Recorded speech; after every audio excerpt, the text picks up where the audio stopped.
প্রিন্সের ছোটর জ্বর, তাই স্কুলের সামনে বসে আছি। ছুটি পরীক্ষাটা হয়ে গেলে ছোটটাকে বাড়িতে যাবো। পরীক্ষার পরে ওদের ক্লাস হবে, তাই এখানে বসে আছি।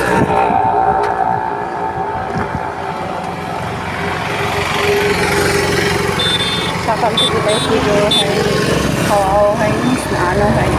এখানে এসে একটু চা একটু বিস্কিট খেয়ে নিলাম।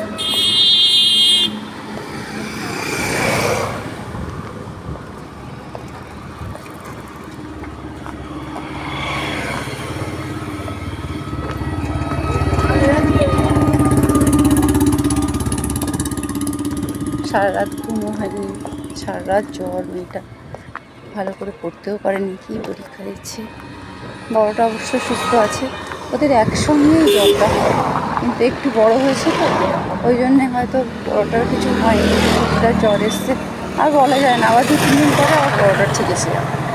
কি জানি ঠাকুর একটু বড়টাকে যেন সুস্থ রাখে, পরীক্ষাটা যাতে ভালো করে দিতে পারে।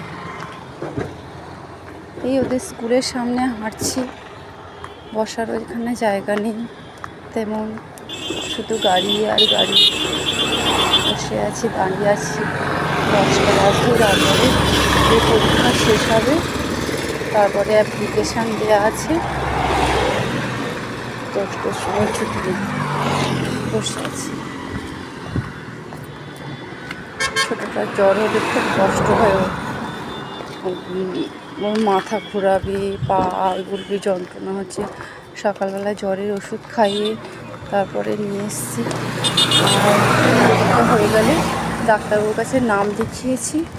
পরীক্ষা শেষ হয়ে গেলে বাড়িতে নিয়ে গিয়ে খাইয়ে টাইয়ে নিয়ে আবার ডাক্তার দেখাবো। ডাক্তার দেখিয়ে নিয়ে তারপরে বাড়ি যাব। আর বড়োটাকে নিয়ে ও স্কুল ছুটি হলেও স্কুল বাসে যাবে, বাড়ি চলে যাবে। খুব মনটা খারাপ, বাচ্চাগুলো এত কষ্ট করে স্কুলে আসে, পরীক্ষার সময় যদি সুস্থ